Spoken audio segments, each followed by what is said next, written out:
Hi there, Alan Denman here, writer on About. Previously, barging free life on an hour about. So I mentioned last week the first one of writer on About. This is number 2.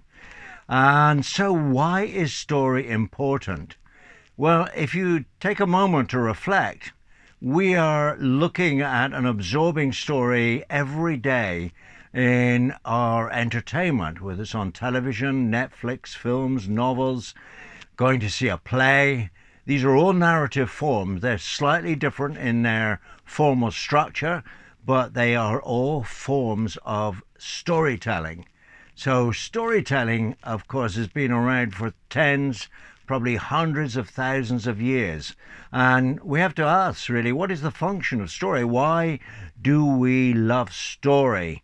There are many answers to this question, but the first thing is very simply a story puts things in order. And if you think about your life, if you were just to make a list of all the things that you do in your daily life, from the time you get up in the morning to going to the shops, doing some cooking, going to work, coming home, seeing friends, everything else, there's a lot of stuff. And a lot of it's loose ends, it's ragged. It doesn't have completion. You start something, but you've got to come back to it. You make a phone call, but you cannot get through to a person. So, there's unfinished business often.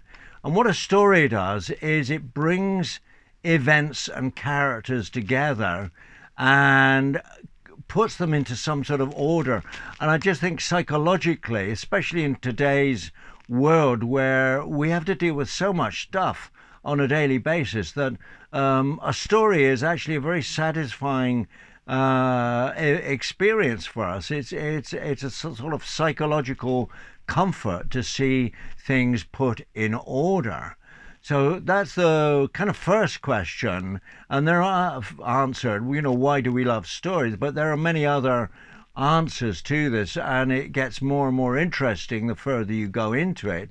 The power of story. And of course, we will go into this, but today, just thinking about, the basic idea of a story. So here's a very simple example of two versions, and you tell me what the difference between the two of them is. Okay, so a man goes into a shop and walks up to the counter and says, I would like a bar of chocolate, please. And the man says, no problem. He gets out the bar of chocolate, takes the money, gives the man the chocolate. Man walks out. Simple. That's a kind of a story. It's actually awfully boring because nothing much happens. It's very mundane. Now let's just kind of tweak it a little bit. So a man goes into a shop and he goes up to the counter and he says to the shop owner or the shopkeeper, he says, I'd like a bar of chocolate, please. And the man says, why? Okay, immediately there's some tension now. Well, I'd like a bar of chocolate. And the man says, I'm not serving you. I don't like your face. I don't want you in here at all. You're not having your chocolate. Get out. And the man leaves without his chocolate, and the shopkeeper experiences some kind of victory, perhaps, or superiority, some sort of a win. These are similar stories, but you can see in the second one there is a big difference. And what is it? What is the difference between the two of them? And it really is very simple. In the second one, there is conflict.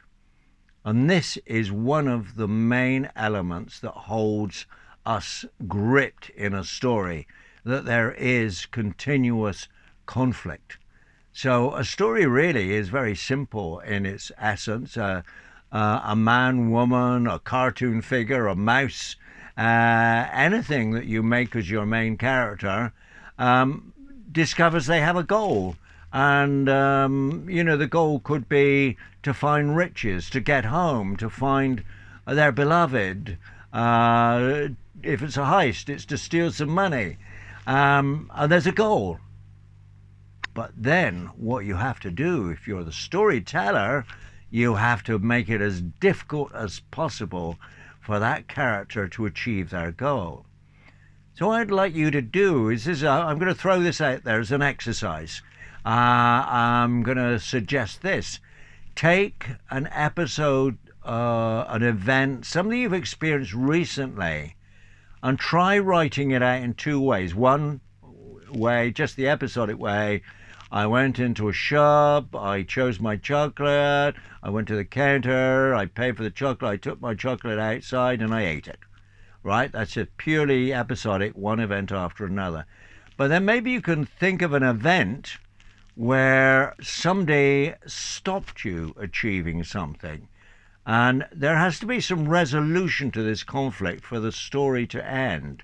All right? Either traditionally, in my example, the shopkeeper won away for whatever reason, we don't know, but the shopkeeper defeated the person coming in to buy a bar of chocolate. I know these are very, very simple examples, but we're really kind of understanding a little bit more about how story works. So my challenge is for anybody interested in writing a story, which I hope everybody is, because I think writing stories is very, very interesting, and you'll discover things and remember things about your day, the event that you're writing about, and you start to put them in order. So probably the two things I would say is write a story about an event where you had a problem achieving your goal, identify the antagonist, make sure your goal is clear, and it can be very, very simple. You want to go and buy some bananas or something, but keep it very simple, and then observe how the tension mounts and how you might even want to exaggerate it, which is license as a storyteller. You can heighten things and make the antagonist even more difficult, more obstructive, and so forth, and write it as a simple story, maybe just 2-3 pages, something like that, from your own life, from your own experience. And I think you'll find that an interesting experience for a number of reasons. One is you are putting things in order, and secondly, you are understanding a little bit more about how story works. And then my second challenge is this, and that is when you are next watching a film or television series, very clearly spot the antagonist. And, very obviously in some cases, they wear black. You think of Darth Vader in Star Wars. You can't mistake him. You know he's the bad. He's got a very funny voice, very deep and spooky, and he's dressed all in black. He's clearly not the good guy. It's a bit stereotypical, that, isn't it? But when you look at a film or a TV series that you're watching or something that you're reading, see if you can really clearly identify the antagonist, and then ask yourself, what do I think of them? Are they believable? Am I interested in the antagonist? Are they too predictable? So this is to do with sort of analytical or conscious reading. I would call it as conscious reading, as different ways to read a story, but to read it as consciously as possible is to understand what's going on beneath the surface. And that's very useful. So you evolve as a reader, as a watcher of films, a reader of novels. You will evolve your skills there as a reader. And that may also, in turn, as you understand that side of things, you may also then naturally segue into writing your own stories. I believe in everybody being creative, expressing themselves in different ways, and discovering more about themselves and more about the art of storytelling in their own writing. So there you go. I hope that's useful. 2 bits of important information, which I'm just going to tack on the end here. One is my wife and I, Aisha and I, have put in a bid for a second-hand wide beam, and that looks at the moment like it's going to go ahead smoothly, and we hope to move on to that before the end of the year. which means that we will be saying goodbye to our lovely narrowboat, which will break our hearts. But we need more space. We need an office that we can work in, a second room. So that's why we're doing it. The second thing is on Tuesday, I am going to the South Bank to an international writers conference. And this is the self-publishing formula. I've talked a little bit about this perhaps, and that is this is an amazing time for writers because you don't need to go to the big publishing houses and hoping that they will buy your book and write you a contract and give you an advance and everything else. You can do this yourself. If you learn how to do it, if you learn how to write something that people want to read, and then you learn how to market it there's many different strategies for marketing your book. Some writers there on Tuesday and Wednesday have become extremely wealthy. Now, that's not the only reason for writing novels, writing stories.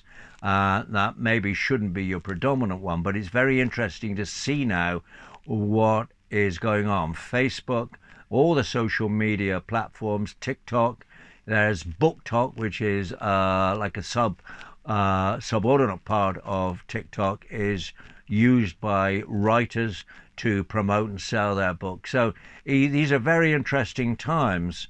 So I'm going to this conference on Tuesday and Wednesday, and I hope to be able to learn a lot of interesting stuff and meet some really interesting people. That's it for this week. I hope that's interesting. I hope it's been interesting. I hope you've had fun.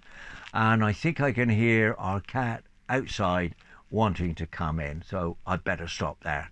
That's it for today. Have a great week, and I'll see you next time.